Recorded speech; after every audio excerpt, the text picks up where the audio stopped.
The call that originally it came out as an overdose. Unfortunately, as a lot of law enforcement officers know, they're very common. As I'm driving there, it's snowing. I'm trying to get there quickly, obviously, because in these situations, minutes, maybe even seconds, can be the difference between life and death. As I'm getting there, we get told this is now a 2-year-old child. 204-205, just advising your victim is going to be a 2-year-old. That drives the stakes up even more, you know, so I immediately get on the radio. I'm like, hey, I know they're overdosing. Can you find out what they're overdosing on? They told me, hey, they believe it's Percocet. Well, the naloxone it helps with any type of opiate.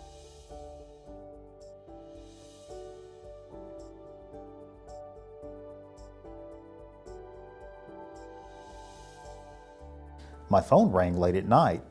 I looked at it, saw that it was Officer Marcos Luna. He wanted to know, he's like, hey, Lieutenant, just real quick, I want to make sure that I can give a 2-year-old naloxone. I'm like, yeah. So what's going on? And he explained to me that a 2-year-old had gotten a hold of one of the parents' Percocets and ingested it and was having an adverse reaction. The child was overdosing.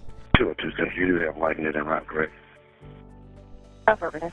Dispatch had already told us that the local EMS service was being delayed because of the snow that had started. It felt like everybody was on pins and needles, just waiting to hear what the outcome was. When we arrive, I see a 2-year-old going in and out of consciousness. In my opinion, I was thinking this child may have just closed his eyes for the last time in his life. Have you administered the naloxone?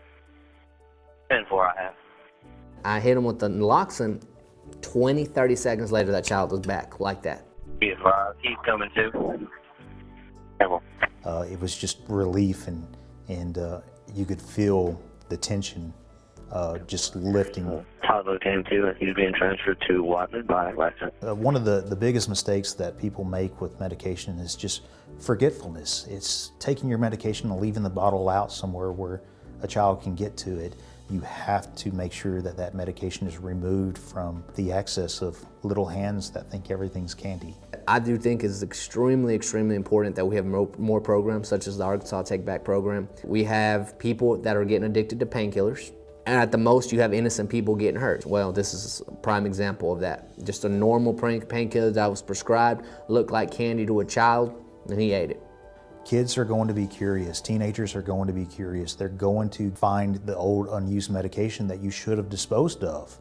Drug addiction spans all socioeconomic classes, and it can all start just from one experimentation from a medicine cabinet because you forgot to dispose of your medication after you were done with it.